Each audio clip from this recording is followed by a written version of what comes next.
Good morning students. देखिए, जो अब तक हमने पढ़ा है सभी लेक्चर्स में, वो हमने पढ़ा है यूनिट फर्स्ट का part. Unit first Rajasthan university और राज ऋषि भर्तृ मत्स्य यूनिवर्सिटी के सिलेबस के अनुरूप, ठीक है। और यूनिवर्सिटीज़ में जो हम पढ़ रहे हैं वो उनके सिलेबस में है, बट कौन सा टॉपिक कौन सी यूनिट में है वो आप अपने अकॉर्डिंग देख लीजिए, ठीक है। तो राजस्थान यूनिवर्सिटी और मत्स्य यूनिवर्सिटी, राजऋषि भर्तृ मत्स्य यूनिवर्सिटी में ये जो अब हम इस लेक्चर से शुरू कर रहे हैं वो है यूनिट सेकंड का पार्ट, ठीक है। और यूनिवर्सिटीज़ में भी ये है, बट आप अपने अकॉर्डिंग देख लीजिए कौन से टॉपिक कौन से यूनिट में, ठीक है। तो देखिए, थ्योरम है, इम्पोर्टेंट है, राजस्थान यूनिवर्सिटी में 2019 में लेटेस्ट में ही एग्जाम में आई भी है, ठीक है। क्या है देखिए, let N and N dash be नॉन linear space and T N to N dash, यानी कि टी हमने कोई कंटिन्यूस लीनियर ट्रांसफॉर्मेशन डिफाइन किया है एन से एन डैश में, ठीक है, कंटिन्यूस लीनियर ट्रांसफॉर्मेशन, ठीक है। If M is the kernel, kernel को हम नल स्पेस भी कहते हैं, ठीक है। यदि एम कर्नल है टी का, तब हम शो करेंगे, then show that T induce a linear transformation, किस तरह से कि T dash N upon M से एन डैश में, टी का है एन से एन डैश में, और जो टी डैश है वो एन अपॉन एम से एन डैश में होगा, किस तरह से कि norm of T equal to होगा नॉर्म ऑफ टी डैश, ठीक है। हम लेके चलेंगे, एम कर्नल है जो टी का, फिर हम प्रूफ करेंगे T dash N upon M से एन डैश में इस तरह से होगी कि norm of T dash equal है, ठीक है। सबसे पहले पता होना चाहिए आपको नल स्पेस, कर्नल कहो या नल स्पेस कहो सेम चीज़ है। तो नल स्पेस होता क्या है, देखिए, यू और वी कोई दो हमने माने लीनियर स्पेस है over the same field F, दोनों सेम फील्ड एफ के ऊपर डिफाइन है, ठीक है। टी कोई लीनियर ट्रांसफॉर्मेशन है यू से वी में, तब नल स्पेस ऑफ टी या फिर kernel of T that is किस तरह से डिफाइन होता है, एन टी, एन मतलब नल स्पेस, ठीक है। तो N T equal to X belongs to U, X को यू में से आएंगे, कौन से वाले एक्स आएंगे, जिनके लिए T X equal to zero dash होगा, जीरो डैश मतलब जो वी से बिलोंग करते हैं, ठीक है। जीरो लिख लो, इससे कोई फर्क नहीं पड़ेगा, बस हमने शो करने के लिए कि जीरो इसमें मान लिया यू में, तो जीरो डैश वी में है, ठीक है। तो इस तरह से लिख लिया, आप जीरो भी लिख सकते हैं, सो जीरो डैश वी में बिलोंग करें, यानी कि कर्नल में एलिमेंट कौन से आते हैं, कर्नल में वो एलिमेंट आते हैं जिनकी इमेज जीरो पे मिलती हो, जिनकी इमेज जीरो आती हो, क्योंकि T X equal to zero आ रहा है ना, यहाँ पर एक्स कहाँ है यू से, और इमेज कहाँ आ रही है वी में, तो इसका मतलब कर्नल में ध्यान रखो कौन से एलिमेंट आते हैं जिनकी इमेज जीरो होती है। और यहाँ पर जो ये एंटी है कर्नल है, ये सब स्पेस हो गया यू का, क्यों हो गया, क्योंकि इसमें एलिमेंट यू से ही तो आ रहे हैं, ठीक है। और ये इसका मतलब सब स्पेस यू का, ठीक है। सो नल स्पेस पता लगा आपको क्या होता है। अब देखते हैं थ्योरम, एम को हम मान के चलेंगे नल स्पेस है टी का, ठीक है। अब देखो, first we will prove that kernel of T, यानी कि एम जो है वो एक क्लोज सब स्पेस है एन का, ये तो हमें पता है सब स्पेस है, यहाँ हम यू लेके चल रहे थे इसलिए यू और वी, और यहाँ हम क्या लेके चल रहे हैं थ्योरम में एन और एन डैश, थ्योरम में हम एन और एन डैश लेके चल रहे हैं, इसलिए यहाँ हम क्या प्रूफ करेंगे, हमने ये तो प्रूफ कर लिया, यहाँ से हो जाएगा कि एम इज सब स्पेस ऑफ एन, ठीक है। अब हम प्रूफ करेंगे कि M is a close subspace of N, तो इसके लिए हमने माना एक्स और वाई कोई दो कर्नल ऑफ टी में एलिमेंट है। सब स्पेस क्लोज, सब स्पेस प्रूफ कैसे करते हैं, पहले तो सब स्पेस प्रूफ करेंगे, यहाँ हमने डायरेक्ट लिखा है सब स्पेस, पहले हम प्रूफ भी करके देखेंगे सब स्पेस होगा कैसे। तो देखो, पहले ये पता होना चाहिए कि सब स्पेस प्रूफ कैसे करते हैं, तो मैंने आपको पहले वाले लेक्चर्स में बता चुकी हूँ, एक बार दोबारा देख लो। देखो, लीनियर सब स्पेस कैसे प्रूफ करते हैं, ऐसे कोई नॉन एम्प्टी सबसेट डब्ल्यू है कोई लीनियर स्पेस वी एफ का, वो लीनियर सब स्पेस कहलाता है कब, यदि W itself a linear space, subset तो है वो बट ये लीनियर स्पेस भी हो, तब ये देखो लीनियर स्पेस भी हो over the field F with respect to vector addition scalar multiplication in V, यानी कि डब्ल्यू को हमें प्रूफ करना है सब स्पेस है वी का, तो कैसे प्रूफ करेंगे, उससे पहले डब्ल्यू सबसेट होना चाहिए वी का, और हम उसको प्रूफ कर देंगे उसके बाद कि वो लीनियर स्पेस भी है, सो हम कह देंगे कि जो डब्ल्यू है वो सब स्पेस हो गया, ठीक है। और ये बात ध्यान रखो, वेक्टर्स का एडिशन होता है, स्केलर्स का मल्टीप्लिकेशन, ये आपको मैं पहले भी कई बार सभी लेक्चर्स में हर बार बताती हूँ, ठीक है, तो ये ध्यान रखो। तो लीनियर सब स्पेस या तो ऐसे प्रूफ करो, ठीक है, लीनियर स्पेस प्रूफ करके, या फिर ऐसे भी प्रूफ कर सकते हैं। सफिशिएंट एंड नेसेसरी कंडीशन होती है क्या, कि जैसे कोई नॉन एम्प्टी सबसेट है डब्ल्यू लीनियर स्पेस वी का, तब हमें प्रूफ करेंगे कि वो सब स्पेस होगा वी का। क्या करो, अल्फा बीटा कोई दो ले लो फील्ड में एलिमेंट, और एक्स वाई कोई दो एलिमेंट ले लो डब्ल्यू में, ठीक है, और alpha X plus beta Y को बिलोंग करा दो डब्ल्यू में, यानी कि alpha X plus beta Y W का एलिमेंट ला दो, तो ये प्रूफ हो जाएगा जो डब्ल्यू है सब स्पेस है वी का, ठीक है। तो अब आगे देखो, हम यही लेके चल रहे हैं यहाँ पर कि एक्स और वाई कर्नल ऑफ टी का है, क्योंकि कर्नल ऑफ टी को हमें प्रूफ करना है सब स्पेस, ठीक है। और यहाँ पे अल्फा बीटा को स्केलर लेके चल रहे हैं, तब हम प्रूफ करेंगे T alpha X plus beta Y क्या आ जाए इससे ये आ जाए कि alpha X plus beta Y kernel of T में बिलोंग करता है, ठीक है। तो देखो सबसे पहले एक्स और वाई कर्नल ऑफ टी में, इसका मतलब टी एक्स जीरो होगा टी वाई जीरो होगा, तो कर्नल टी में ऐसे एलिमेंट आते हैं, ये हमने बताया है डेफिनेशन, ठीक है। सो अब निकाला T alpha X plus beta Y equal to alpha, देखो टी क्या है लीनियर ट्रांसफॉर्मेशन, हम पहले पढ़ चुके हैं लीनियर ट्रांसफॉर्मेशन की प्रॉपर्टीज में। अगर कोई बच्चे ने नहीं पढ़ी है, पहली बार इस वीडियो को देख रहा है, तो प्लीज़ पहले वाली वीडियोज आप देख लीजिए, तभी ये अच्छे से समझ आएगा, आपके सारे कंसेप्ट क्लियर होंगे, okay. So T linear transformation, इसलिए अल्फा बाहर आ गया, टी एक्स प्लस बीटा बाहर आ गया क्योंकि स्केलर है, टी वाई, ठीक है। अब टी एक्स और टी वाई क्या है zero, so zero zero, so zero आ गया। अब T A alpha X plus beta Y zero आ रहा है, इसका मतलब alpha X plus beta Y kernel of T में जाएगा, और यही तो अभी हमने पढ़ा था सब स्पेस प्रूफ करने के लिए कि अल्फा एक्स और वाई कोई कर्नल में लेके चलो, यहाँ पे क्या था डब्ल्यू में लेके चले थे, अल्फा बीटा स्केलर लेके चले थे, और alpha X plus beta Y को डब्ल्यू में बिलोंग करा देता, यहाँ कर्नल टी है तो कर्नल ऑफ टी में बिलोंग करा दिया, इसका मतलब kernel of T is a subspace of N, ठीक है। अब हमने देखो क्लोज सब स्पेस बताना था, सब स्पेस तो बता दिया, अब हम बताएंगे क्लोज, तो देखो क्लोज कैसे बताएंगे। देखो कर्नल ऑफ टी क्या है, हमने पीछे डिफाइन किया था नल स्पेस ऑफ टी, है ना, तो क्या है वो एक्स बिलोंग्स टू एन, वहाँ यू और वी लेके चल रहे थे, हम एन और एन डैश लेके चल रहे हैं इसलिए एन आ गया, ठीक है। So X belongs to N, T X sorry equal to zero, T X देखो मैं यहाँ से काट देती हूँ, यहाँ क्या आएगा T X equal to zero, ठीक है, T X equal to zero ही था ना।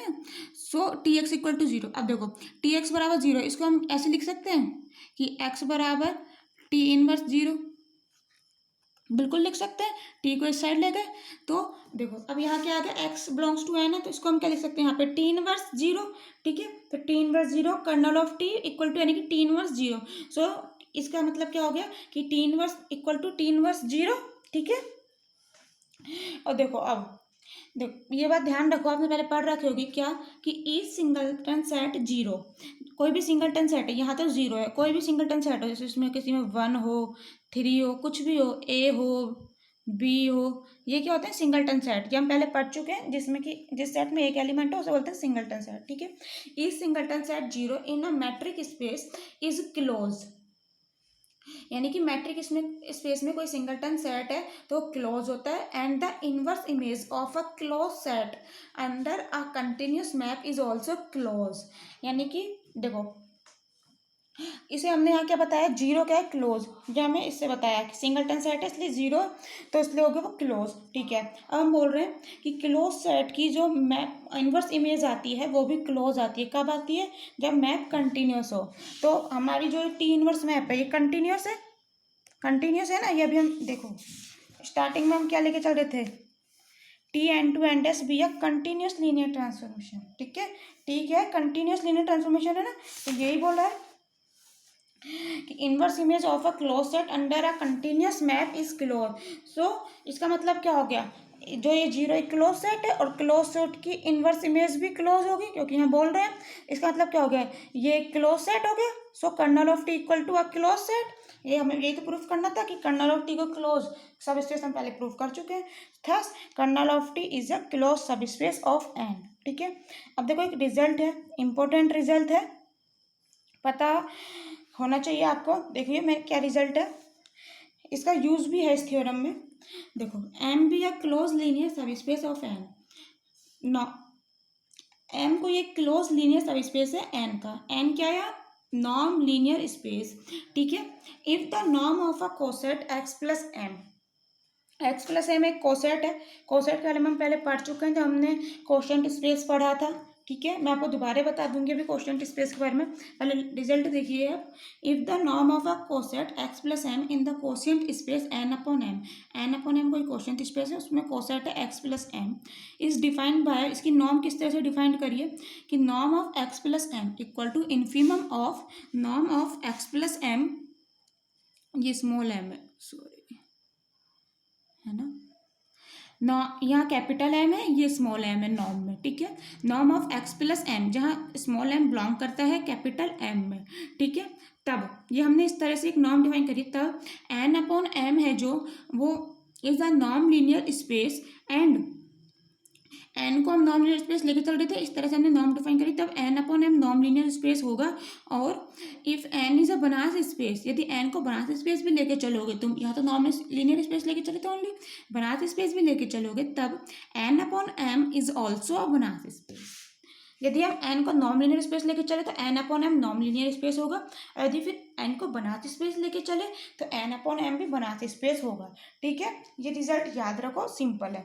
तो देखो यहाँ पर क्या था ये कि m is a closed linear subspace, ठीक है। हमने यहाँ प्रूफ कर दिया kernel of t closed linear subspace है, ठीक है। सो इस रिजल्ट से हम क्या लिख सकते हैं कि n upon m is a non linear space with the norm, इस रिजल्ट को ही लिखा है अभी, ठीक है, कि n upon m non linear space होगा with the norm x plus m, norm of x plus m equal to infimum of norm of x plus m, small m, norm of x plus m जहाँ small m belong करता है capital में, ठीक है। यही result है, यही चीज़ हमने यहाँ लिखी है अभी, ठीक है। अब इस रिजल्ट का यूज़ करेंगे हम हमारी थ्योरम में, क्योंकि यहाँ हमने प्रूफ कर दिया kernel of T is a closed linear subspace of N, ठीक है। तो देखो किस तरह से यूज़ करेंगे। हमने पहले एक डिफाइन करी टी डैश, कहाँ, एन अपॉन एम से एन डैश में, किस तरह से कि T dash X plus M equal to आएगा टी एक्स ही, ठीक है। तब हम देखो प्रूफ क्या करेंगे, then we shall show that T dash is a linear transformation, ठीक है। किस तरह से होगा कि norm of T dash equal to होगा नॉर्म ऑफ टी, ठीक है। तो देखो हमने कोई माना x1 plus M and x2 plus M, कोई दो एलिमेंट्स है एन अपॉन एम में, एन अपॉन एम की कोशेंट स्पेस। देखो आप पहले बार कोशेंट स्पेस की देख लीजिए, किसी को कंफ्यूज हो रहा हो तो डेफिनेशन। कोशेंट स्पेस क्या होता है, एम भी या कोई सब स्पेस है लीनियर स्पेस एल का, then the set L M upon M of all cosets of M in L, L में एम के जितने भी कोसेट होंगे उन सबका सेट है L upon M, is a linear space under the vector addition and scalar multiplication. किस तरह से डिफाइंड होगा ये वेक्टर एडिशन और scalar multiplication, X plus M plus Y plus M, किस तरह से लिख सकते हैं इसको, एक्स प्लस वाई और प्लस एम, यानी कि X plus M Y plus M, दो एम है यहाँ सिंगल एम रह जाता है, ठीक है। इस तरह से याद रखो, क्योंकि कोसेट्स है ना, इनका एडिशन इस तरह से होता है। और एल्फा एक्स प्लस एम कैसे होता है, एल्फा एक्स प्लस एम, ठीक है। This space L M upon M is called the quotient space, ठीक है। ये कोशेंट स्पेस कहलाता है ऑफ एल मॉड्यूलो एम, ठीक है। समझ आएगा कोशेंट स्पेस क्या होता है, एल अपॉन एम को कहते हैं, किस तरह से इसमें वेक्टर एडिशन स्केलर मल्टीप्लिकेशन होता है, ठीक है। अब देखिए इनका यूज होगा हमारी थ्योरम में। सो देखो हमने ये quotient space N upon M के कोई दो एलिमेंट मान लिए, कोसेट है होंगे x1 प्लस एम और x2 प्लस एम, ठीक है। अल्फा बेटा कोई दो स्केलर मान लिया हमने। अब देखो अब हमने निकाला कि T dash alpha x1 plus M एक element plus beta x2 plus M, ठीक है, इक्वल टू, इसे कैसे लिख सकते हैं, T dash alpha x1 plus M, अभी बताया ना अल्फा को स्केलर कैसे मल्टीप्लाई हो रहा था, अभी हमने पढ़ा scalar multiplication. So alpha x1 plus M ऐसे बीटा x2 प्लस एम, ठीक है। सो टी डैश अल्फा, अब देखो इन दोनों का कैसे एडिशन हो रहा था, alpha x1 plus beta x2 plus M, ठीक है। अब देखो टी डैश की डेफिनेशन से हमने टी डैश किस तरह से डिफाइन करा है, T dash X plus M equal to T X, ठीक है। यानी कि यहाँ एक्स प्लस एम होगा तो टी के साथ केवल एक्स आएगा, यहाँ क्या है T dash alpha x1 plus beta x2 plus M, so by definition of T dash T alpha x1 plus beta x2 M हट जाएगा, ठीक है। अब टी क्या है लीनियर, सो अल्फा स्केलर है बाहर आ जाएगा T x1 plus beta scalar बाहर आ गया टी x2, ठीक है। अब टी x1 को हम क्या लिख सकते हैं, वही definition of T dash, T X को क्या लिख सकते हो, T dash X plus M, so उसी डेफिनेशन से हमने क्या लिखा, alpha T dash x1 plus M plus beta T dash x2 plus M.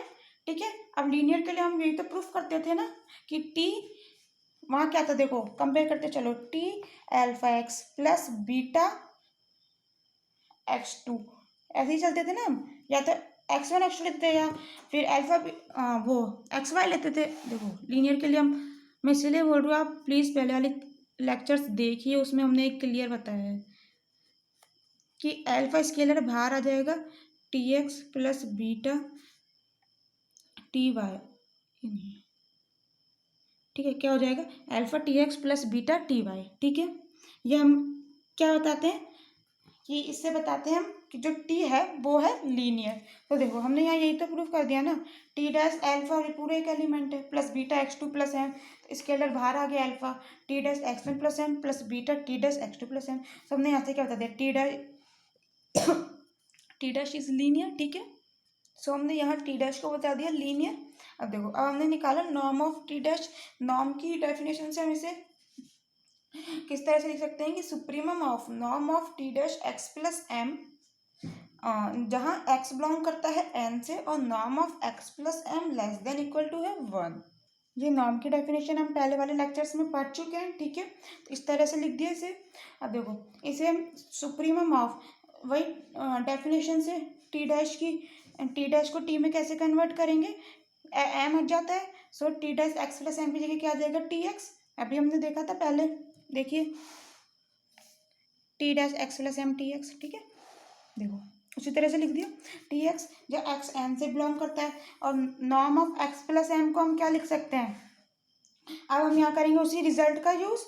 Result क्या था हमारा, norm of X plus M infimum of norm of X plus M, या small M है जो एम बिलोंग करता है कैपिटल एम से। ठीक है, देखो अब यूज करें इसका, norm of X plus M की जगह हमने लिख दिया infimum of X plus M, M belongs to M, और ये क्या less than equal to 1, so less than equal to 1। ठीक है, अब देखो यहाँ हम क्या कह रहे हैं कि infimum of norm of X plus M 1 से कम है, so norm of X plus M भी 1 से कम होगा। तो देखो नेक्स्ट स्टेप में यही लिखा है हमने कि नॉर्म ऑफ टी एक्स ये सेम है, एक्स बिलोंग्स टू एन और एम बिलोंग्स टू एम, यहाँ क्या लिख दिया, norm of X plus M भी लेस देन इक्वल टू 1। ठीक है, so X norm of X plus M less than equal to 1।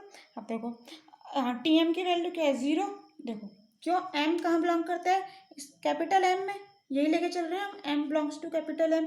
ठीक है, और एम क्या है, कर्नल ऑफ टी है, और कर्नल ऑफ टी में कैसे एलिमेंट आते हैं, जिनकी इमेज 0 हो, so T M equal to 0 है, तो इसीलिए हमने T X plus T M लिख सकते हैं इसको, क्योंकि इसके लिए तो 0 है, सो ये एज इट इज़ है, और T X plus T M इसको लिख लिया हमने। ठीक है, अब देखो ये क्या है, लीनियर ट्रांसफॉर्मेशन टी, तो लीनियर ट्रांसफॉर्मेशन का हम पहले पढ़ चुके हैं, T X plus T Y, इसको हम क्या लिख सकते हैं, टी एक्स प्लस वाई, जैसे हमने लीनियर ट्रांसफॉर्मेशन की जब डेफिनेशन पढ़ी थी तब पढ़ा था। ठीक है, इसीलिए मैं बार बार कह रही हूँ, आप पहले वाले लेक्चर्स प्लीज़ देखिए पहले। सो इसको हमने क्या लिख दिया, टी एक्स प्लस एम। ठीक है, और norm of X plus M वही less than equal to 1 same चल रहा है।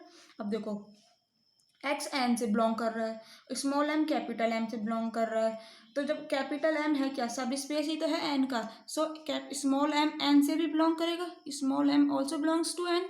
ठीक है, अब जब एक्स एन में है, एम एन में है, और एन क्या है, लीनियर सब स्पेस, नॉन लीनियर स्पेस है, नॉन लीनियर स्पेस है, तो यानी कि लीनियर स्पेस भी है। और जब हमने लीनियर स्पेस पढ़ा था, जब हमने उसकी डेफिनेशन पढ़ी थी पहले वाले लेक्चर्स में, तो हमने क्या बोला था कि जब एक्स कोई एन में है, वहाँ हम एल लेके चलते थे लीनियर स्पेस को, तो हमने क्या पढ़ा था कि जब कोई एक्स एल में है और वाई एल में है, तो एक्स प्लस वाई भी एल में होगा। यहाँ क्या है, एन है एल की जगह, तो X belongs to N, M belongs to N, इसका मतलब क्या है, एक्स प्लस एम भी एन में होगा। ठीक है, ये हम पहले पढ़ चुके हैं, डेफिनेशन उससे लिखा है।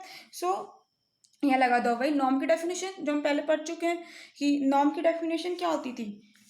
देखो नॉर्म की डेफिनेशन क्या होती थी कि norm of T equal to होता था supremum of norm of T X. ठीक है, जहाँ एक्स बिलोंग करता था एन से, और जो ये नॉर्म ऑफ एक्स है ये होती थी लेस देन इक्वल टू 1। ठीक है, यही होता था, एक्स बिलोंग्स टू एन और नॉर्म ऑफ एक्स होता था लेस देन इक्वल टू 1। यहाँ क्या है, टी एक्स, यहाँ norm of X less than equal to 1। ठीक है, तो यहाँ भी तो यही करा है हमने, यहाँ हमने क्या करा है कि norm of T X plus M, और यहाँ क्या है, norm of X plus M less than equal to 1। So norm की डेफिनेशन लगा दो, तो ये क्या हो जाएगा, नॉर्म ऑफ टी, यहाँ इक्वल टू में क्या चल रहा था, norm of T dash, norm of T dash ही चल रहा था, देखो नॉर्म ऑफ टी डैश, ठीक है। सो इसको हम क्या लिख सकते हैं, नॉर्म ऑफ टी डैश चल रहा था यहाँ पर, ठीक है। So norm of T dash equal to क्या आ गया, नॉर्म ऑफ टी, और यही तो हमें प्रूफ करना था कि norm of T dash equal to होगा नॉर्म ऑफ टी, ठीक है। So hence proof. Okay, so thank you so much. अगर आपको पसंद आया हो तो प्लीज़ लाइक करिए, सब्सक्राइब करिए, एंड अगर कोई प्रॉब्लम आ रही हो तो प्लीज़ कमेंट बॉक्स में कमेंट कीजिए। Thank you so much.